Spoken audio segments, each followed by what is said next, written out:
नमस्कार साथियों, जय हिंद, वंदे मातरम। साथियों, आप सभी लोगों का एक सपना होता है आईबी, सीबीआई जैसे डिपार्टमेंट में जाने का। तो आईबी जो है वो हर वर्ष अपने विभाग में वैकेंसी निकालती है और उसकी वैकेंसी आ चुकी है। यहां पर आज के इस वीडियो में हम लोग समझेंगे आईबी यानी कि जो इंटेलिजेंस ब्यूरो है, अगर हम उस विभाग को ज्वाइन करना चाहते हैं तो उसके लिए हमें क्या क्वालिफिकेशन चाहिए, क्या एग्जाम का पैटर्न होता है, क्या प्रोसेस होती है सिलेक्शन की कि हम उस डिपार्टमेंट में जा सकें। निश्चित रूप से आईबी एक ऐसा विभाग है जिसमें हर भारतीय जाना चाहता है, हर भारतीय ज्वाइन करना चाहता है। इसमें सबसे बड़ी बात यह होती है कि आप अगर इसको ज्वाइन करते हैं तो आपको बहुत प्राउड फील होता है, यानी कि बड़े गौरव की बात होती है, चाहे वो देश स्तर की बात करें या फिर हम अपने व्यक्तिगत स्तर की बात करें। निश्चित रूप से बहुत गौरवान्वित करने वाली ये जॉब होती है। तो आइए हम यहां पर आज के इस वीडियो में जानेंगे इसका एग्जाम पैटर्न क्या है, इसका सिलेबस क्या है, क्या सैलरी वास्तव में 1 लाख या 1 लाख से ज्यादा बनती है, इन सभी महत्वपूर्ण बिंदुओं पर चर्चा करेंगे। साथियों, अगर आप इस चैनल पे नए हैं तो सभी लोग चैनल को लाइक तो कर ही देंगे और सभी लोग अपने दोस्तों के बीच में शेयर जरूर करेंगे और सब्सक्राइब भी कर लेंगे, ठीक है? क्योंकि यहां पर हम आपको आईबी की क्लासेस भी देंगे और यहां पर जो भी अपडेटेड इंफॉर्मेशन है वो भी हम आपको प्रोवाइड करते रहेंगे। तो चलिए भाई, यहां पर एक एक करके चीजों को समझते हैं। सबसे पहले देखिएगा, एक शॉर्ट नोटिस के माध्यम से यहां पर उसने जो है अपनी वैकेंसी जारी की है। तो यहां पर देख पा रहे होंगे कि ये लेवल 7 की जॉब है और याद रखिएगा जो यहां पर सैलरी आप अगर देख पा रहे होंगे ये 44,900 से लेकर 1,42,400 तक बनती है। ये लेवल 7 की जॉब है। पहली तो बात ये है। अब इसमें क्वालिफिकेशन क्या चाहिए? ग्रेजुएशन चाहिए, ठीक है, और एज क्राइटेरिया 18 से 27 चाहिए। इसको हम आगे और अच्छे से एक्सप्लेन करेंगे। ये एक शॉर्ट नोटिस थी जो हम आपको दिखा रहे हैं, ठीक है। अच्छा, तो यहां पर देखिएगा, सभी मेरे प्यारे मित्र देखेंगे कि इसका जो फॉर्म जो स्टार्ट होंगे, जो इसके फॉर्म भरने स्टार्ट होंगे वो 19 जुलाई से स्टार्ट हो जाएंगे। 19 जुलाई से और 10 अगस्त तक इसके फॉर्म भरे जाएंगे, ठीक है ना। 19 जुलाई से लेकर के 10 अगस्त तक इसके फॉर्म भरे जाएंगे। एक बार इसी चीज को बड़े ध्यान से समझेंगे। अगर हम नंबर ऑफ वैकेंसीज की बात करते हैं, क्लियर है ना, याद रखिएगा 19 जुलाई से 10 अगस्त ये यहां से इसके फॉर्म भरने शुरू होंगे। 19 जुलाई से 10 अगस्त। यहां पर देखिए, थोड़ा सा वैकेंसी के बारे में बात कर लेते हैं। इसकी वैकेंसी जो है वो कितनी है तो आपको मालूम होना चाहिए। तकरीबन टोटल जो वैकेंसी है वो हालांकि मेंशन भी है यहां पर 3717 है। यूआर में 1537 है, ओबीसी में 946, ईडब्ल्यूएस में 442 और एससी ये और एसटी है। आपको याद होगा और आपको मालूम भी होगा कि जो वैकेंसी है वहां पर जैसे यूआर है तो यूआर में ये लोग भी शामिल हो सकते हैं अगर यूआर की कट ऑफ क्रॉस कर रहे हैं तो। बाकी ये तो इनका रिजर्व होता है, ठीक है। ये तो वैकेंसी टोटल 3717 आईबी के लिए एक बहुत बड़ी वैकेंसी है। आईबी डिपार्टमेंट में एक बहुत बड़ी वैकेंसी, ये बात याद रखिएगा। इसके बाद देखिएगा सभी लोग, एज क्राइटेरिया क्या है।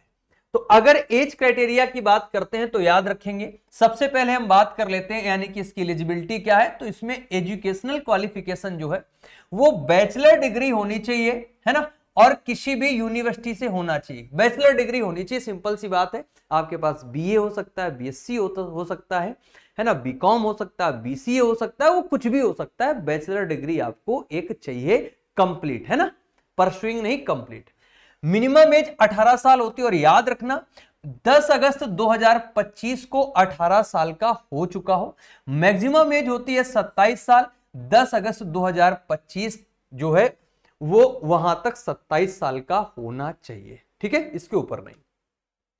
जो एज रिलैक्सेशन मिलता है उस पर जरा बात कर लेते हैं। ओबीसी कैटेगरी को 3 साल का एज रिलैक्सेशन है, एससी एसटी को 5 साल का है और डिपार्टमेंटल जो होते हैं वो तो भाई अप टू 40 इयर्स, वो तो अलग बात हो गई डिपार्टमेंटल की। लेकिन यहां पर देखिए और भी यहां पर यूआर कैंडिडेट को 35 ईयर, एससी को अप टू 40 इयर्स। ये किस कंडीशन में है? विडो अगर है, डाइवोर्सी वीमेन है उनके लिए, ठीक है। और जो यहां पर उन्होंने जो नहीं डाइवोर्स का होता है कि उन्होंने दूसरी शादी नहीं की है और उनका मुकदमा मान लीजिए कोर्ट में चल रहा है ना, इस प्रकार से, तो उनको यहां पर ये एज क्राइटेरिया में छूट मिलेगा, है ना। चलिए, और स्पोर्ट पर्सन के लिए 8 साल का है, और यूआर ओबीसी के लिए 8 साल, यूआर के लिए 5 साल और एससी एसटी के लिए 10 साल, बशर्ते यहां पर क्या होना चाहिए, मेरिटोरियस स्पोर्ट्स पर्सन यहां पर, है ना। आपको कुछ सर्टिफिकेट वगैरह लगाना पड़ेगा जिससे वेरीफाई हो सके कि नहीं आपको जो एज रिलैक्सेशन मिल रहा है वो एकदम सही है। बात समझ गए? तो यहां पर योग्यता ग्रेजुएशन होनी चाहिए और मिनिमम एज 18 से मैक्सिमम 27 होनी चाहिए। एज रिलैक्सेशन जो है उसके बारे में भी मैंने आपको बता दिया है। अब बात करते हैं सिलेबस की। बड़ा इंपॉर्टेंट चीज है सिलेबस। अच्छा ध्यान देना मेरे प्यारे बंधुओं, यहां पर ध्यान देंगे आप लोग कि 3 पैटर्न में एग्जाम होता है। सबसे पहले होता है टीयर फर्स्ट, सबसे पहले टीयर फर्स्ट होता है, उसके बाद टीयर फर्स्ट क्वालिफाई करने के बाद टीयर सेकेंड होता है। ये अलग डेट को होगा और ये अलग डेट को होगा। टीयर फर्स्ट क्वालिफाई कर लेंगे, टीयर सेकेंड होगा, इसके बाद में फिर इंटरव्यू होता है, इसके बाद में इसमें क्या होगा, फिर इंटरव्यू होगा। अब इसमें आप देख पा रहे होंगे, इसी चीज को हम आगे और अच्छे से एक्सप्लेन करेंगे, ठीक है। याद रखिएगा कि सबसे बड़ी बात होती है निगेटिव मार्किंग थी, तो 1/4 की यहां पर निगेटिव मार्किंग है, 1/4 की निगेटिव मार्किंग है किसमें, टीयर फर्स्ट वाले में। ये देखो इसमें मेंशन भी किया गया है, रिटन एग्जामिनेशन, रिटन एग्जामिनेशन में उसने मेंशन किया है कि एक क्वेश्चन 1 नंबर का होता है, 1/4 मार्क फॉर ईच अदर, वो निगेटिव मार्किंग होता है, ठीक है। अब इसी को हम थोड़ा सा और आपको अच्छे से एक्सप्लेन कर देंगे। तो देखिए जरा, यहां पर आपको ये टीयर फर्स्ट का सिलेबस है, लिखा है ये टीयर फर्स्ट का एग्जाम पैटर्न है, exam pattern tier first. Current affair से 20 क्वेश्चन आएंगे, एक क्वेश्चन 1 नंबर का होता है, 20 नंबर बन गए। जनरल स्टडीज से 20 क्वेश्चन आएंगे और 20 नंबर। यहां पर न्यूमेरिकल एप्टीट्यूड यानी कि मैथमेटिक्स से 20 क्वेश्चन 20 नंबर, रीजनिंग के 20 क्वेश्चन 20 नंबर, इंग्लिश के 20 question 20 number, total 100 question 100 number, और आपको 60 मिनट यानी कि 1 घंटे का समय मिलेगा। और यहां पर इसके लिए 1/4 निगेटिव मार्किंग होती है, ये बात याद रखिए, ठीक है। 1/4 निगेटिव मार्किंग होती है टीयर फर्स्ट में। अब इसको जब आप क्वालिफाई कर लेंगे तब आपको टीयर सेकेंड के लिए कॉल आएगी, बुलाया जाएगा। उसमें क्या करना होता है, ऐसे राइटिंग आपको लिखना है ना। वैसे क्या होता है जनरली इसमें यह देखा गया है जो करंट मुद्दा चल रहे होते हैं, वो पॉलिटिकल भी हो सकता है, नेशनल लेवल पे भी हो सकता है, इंटरनेशनल लेवल पे हो सकता है, आपके क्लाइमेट को लेकर के हो सकता है। तो उस पे यहां पर जो ऐसे राइटिंग जो टॉपिक मिलता है वो जनरली यही होते हैं करंट वाले। कंप्रेंशन है यानी कि जो पैसेज वाला होता है ना, और प्रिसाइज राइटिंग भी 20 नंबर का होता है। इसमें आपको समय मिलता है 1 घंटे का और टोटल ये भी 50 नंबर के बनते हैं।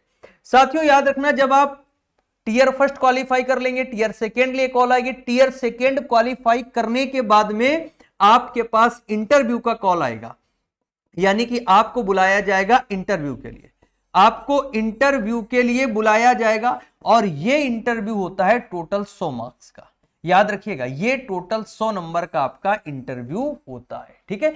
ये प्रोसेस होती है यहां पर। अब कौन कौन से टॉपिक आते हैं, किस टॉपिक से ज्यादा क्वेश्चन बनता है, ये सारी चीजें आप यहां पर समझेंगे। क्लियर है? टीयर फर्स्ट का ये है, टीयर सेकेंड का ये है, उसके बाद में इंटरव्यू 100 नंबर का होता है। अब यहां पर जरा ध्यान दीजिएगा, अगर मैं टॉपिक्स की बात करता हूं, किन टॉपिक से क्वेश्चन बनते हैं आईबी के एग्जाम में, तो भैया देखो जरा, अगर जीके जीएस का सिलेबस है तो इंडियन हिस्ट्री हो गया, ज्योग्राफी हो गया, पॉलिटिक्स हो गई, है ना, यानी कि पॉलिटी होगी यहां पर। इसके बाद में अगर आप देखेंगे इकोनॉमिक्स एंड फाइनेंस हो गया, कंप्यूटर से क्वेश्चन आते हैं, साइंस एंड टेक्नोलॉजी से आते हैं, और ये साइंस का जो सेगमेंट है वो इसी में इंक्लूड हो जाएगा, ठीक है। इसके बाद देखिए जरा करंट अफेयर की अगर हम बात करते हैं तो नेशनल न्यूज जो होती है, इंटरनेशनल न्यूज होती है, न्यूज स्कीम्स हो गई, इमिनेंट पर्सनालिटीज है ना जो करंट में हो, फाइनेंशियल स्कीम, जितनी भी योजनाएं होती हैं, जो प्राइसेस और अवार्ड दिए जाते हैं, ये करंट अफेयर्स के टॉपिक्स होते हैं, इनसे क्वेश्चन बनते हैं। इसके बाद अगर आप ध्यान देंगे जो आगे सिलेबस है, तो भैया ये हमारा करंट अफेयर का हो गया। जैसे अर्थ मैथ की बात करते हैं, यानी कि जो क्वांटिटेटिव एप्टीट्यूड का सिलेबस है, उसमें एडवांस का जो सेगमेंट है, mensuration, trigonometry, height and distance, triangle, circle, polygon, tangent. लेकिन याद रखिए बहुत, अगर हम लेवल की बात करें तो मैथ का लेवल इजी ही रहता है, इनके क्वेश्चनों का जो लेवल है वो बड़ा इजी होता है। अर्थमेटिक की अगर बात करते हैं, अंक गणित की, तो देखिए जरा ratio, proportion, mixture, missing number, ये आप रीजनिंग में काउंट कर सकते हैं। एज हो गया, टाइम एंड वर्क हो गया, बोट स्टीम, वॉल्यूम यानी कि 3D वाला जो सेगमेंट होता है, उसके बाद एलसीएम एचसीएफ हो गया, परसेंटेज प्रॉफिट लॉस, है ना, CISI, time speed distance, average fraction और सीरीज, ये यहां पे आपका अर्थमेटिक का सेक्शन बनता है। ठीक है, इसके बाद देखिए जरा, इसके बाद हम लोग चलते हैं रीजनिंग और इंग्लिश के सिलेबस पे। तो देखिए जो रीजनिंग का सिलेबस है उसमें कौन कौन से टॉपिक है, ये नॉन वर्बल का है, mirror image, water image, paper cutting, folding हो गया, ये नॉन वर्बल का सेगमेंट है, क्यूब डाइसेस हो गया, इमीडिएट फिगर हो गया, matrix, analogy similarity classification, number series, coding decoding, word formation, direction, ranking, arrangement, है ना, और अरेंजमेंट ऑफ वर्ड्स यानी कि अल्फाबेटिकल ऑर्डर और अल्फाबेट सीरीज, ये यहां पर रीजनिंग के टॉपिक। लेकिन साथियों याद रखिएगा रीजनिंग मैथ का जो लेवल है वो मैं लिख देता हूं, बहुत इजी लेवल के क्वेश्चन बनते हैं। अगर आपको हल्का हल्का मैथ रीजनिंग आता है तब भी ये नैया पार कर ले जाएंगे आप।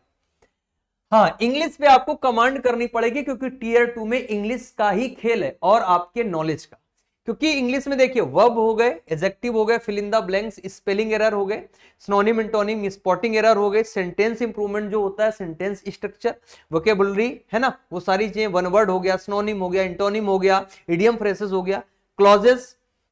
इसके बाद देखिए ये सारी चीजें लिखी हुई हैं जो आपका वोकैब का सेगमेंट ही है। और याद रखिए कंप्रिहेंशन इसमें भी आता है, कंप्रिहेंशन इसमें भी आता है, ये आपका इंग्लिश का सिलेबस है।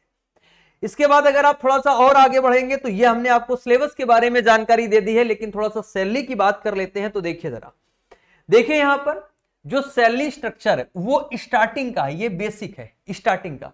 आइए लेवल 7 की जॉब है, याद रखिएगा लेवल 7 की जॉब है तो 44,900 से 1,42,400 किस प्रकार से ये जनरेट होती है। तो बेसिक पे हमारा ये है 44,900, ये हमारा बेसिक पे है। अब X Y Z class city, तो एक्स क्लास सिटी वो होती है जिसमें 50 लाख पॉपुलेशन हो, और 20 से 50 तो वाई क्लास, और 5 लाख के आसपास वाली जो 5 से 50 और 5 लाख के आसपास वाली जेड क्लास होती है ना। तो वही अगर एक्स सिटी में आप रह रहे हैं तो 27%, बेसिक का 27% आपको एचआरए मिलेगा। अगर वाई क्लास सिटी में है तो बेसिक का 18% एचआरए मिलेगा, और अगर जेड क्लास सिटी में है तो 9% एचआरए मिलेगा। ट्रांसपोर्ट का जो आपको खर्चा मिलता है तकरीबन 3,000 बनता है, बात समझ रहे हैं। तो यहां पर जो सैलरी बनती है जाके, है ना, 40% ऑफ बेसिक ये आपका डीए बनता है। तो यहां पर जो सैलरी बनेगी मेरे प्यारे साथी, वो अगर आप देख पा रहे हो तो टोटल ग्रॉस पे जो हमारा बनता है जाके, जो हमारा ये देखिए जरा, है ना, जो हमारा टोटल ग्रॉस पे बनेगा वो कितना, 75 से 80 हजार आपका स्टार्टिंग में ही बन जाएगा। आपका 75 से 80 हजार तकरीबन स्टार्टिंग में ही बन जाएगा, ये अप्रोक्सीमेट दे रहे हैं, इससे कम नहीं बनेगा। तो ये सैलरी का स्ट्रक्चर है। एक्स क्लास और वाई क्लास सिटी लिख दी है, बाकी बच्चे जेड क्लास में ही आएंगे, है ना, ये हमने एक एग्जाम्पल दिया है। तो यहां पर आपने सबसे पहले अपना देखा कि एज क्राइटेरिया 18 से 27, क्वालिफिकेशन ग्रेजुएशन चाहिए। फॉर्म भरे जाएंगे 19 जुलाई से 10 अगस्त के बीच में, याद रखिएगा, ठीक है। और फॉर्म तुरंत भर देना आप सभी लोग जल्दी, क्योंकि इसके एग्जाम भी तकरीबन ये समझ लीजिए सितंबर में होने लगभग तय होंगे, क्योंकि एग्जाम बहुत जल्दी होता है इसमें। तो यहां पर आपने देखा ये 3 चीजें कि एज क्राइटेरिया क्या है, क्वालिफिकेशन क्या है, और उसके बाद में फॉर्म कब भरे जाएंगे। सिलेबस के बारे में मैंने बताया, सैलरी का हमने प्रोसीजर आपको दिया है ना, कि किस प्रकार से सैलरी आपकी जनरेट होती है। इसके बाद में मैंने आपको यह भी बताया जो एज है वो कहां का 18 से 27 कब से कब तक होना चाहिए। यहां पर आपको मैंने पूरे टॉपिक्स बताए हैं, अच्छे से कवर किए हैं। ये जो एग्जाम है ये 3 पैटर्न में होता है, टीयर फर्स्ट, टीयर सेकेंड और टीयर थर्ड। फर्स्ट में 1 घंटे का समय होता है, 100 क्वेश्चन आते हैं, 20-20 क्वेश्चन हर जो है वो सब्जेक्ट कैरी करता है। इसके बाद में टीयर सेकेंड में 30 का ऐसे राइटिंग कंप्रिहेंशन, और उसके बाद में कंप्रिहेंशन और प्रिसाइज राइटिंग आपका 20 नंबर का 1 घंटे का समय मिलता है, 50 नंबर ये होता है। ये जब पहला क्वालिफाई करेंगे तो सेकेंड के लिए बुलाया जाएगा, टीयर सेकेंड क्वालिफाई कर लेंगे फिर आपको इंटरव्यू के लिए कॉल आएगी। बात समझ गए सभी लोग, ये इसका सिलेक्शन प्रोसीजर होता है।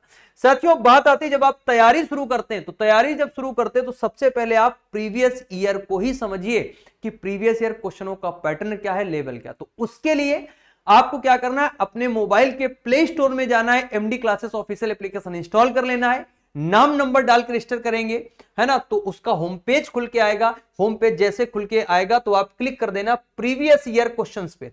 प्रीवियस ईयर क्वेश्चन में क्लिक करेंगे तो यहां पर आपको दिखाई देगा IBACIO एग्जाम्स। ये मिल जाएगा आपको।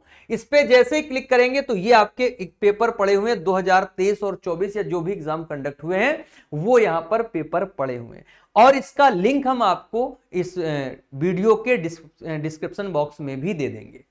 ठीक है, इसके बाद देखिए जरा, आप सभी लोग ज्वाइन कर लीजिएगा मुकेन sir MD classes telegram channel भी। मेरे प्यारे साथियों, अगर आप ज्वाइन कर लेंगे तो अपडेटेड इंफॉर्मेशन भी मिलती रहेगी और प्रीवियस ईयर क्वेश्चनों का लिंक भी यहां से हम आपको दे देंगे। इसके बाद आप सभी लोग ज्वाइन कर लेंगे @SSC Mania by MD classes, यानी कि जैसे आप टेलीग्राम पे जाएंगे सर्च करेंगे @SSC Mania, आपको ये टेलीग्राम चैनल मिल जाएगा, तुरंत ज्वाइन कर लेना क्योंकि बहुत जल्दी हम आपको यहां पर क्लासेस भी देने वाले हैं। ठीक है, सभी मेरे प्यारे मित्र इस वीडियो के कमेंट बॉक्स में बताएंगे इंफॉर्मेशन आपको कैसे लगी। बहुत बहुत धन्यवाद, मेरी तरफ से बहुत बहुत शुभकामनाएं सभी को। थैंक यू, शुक्रिया, जय हिंद।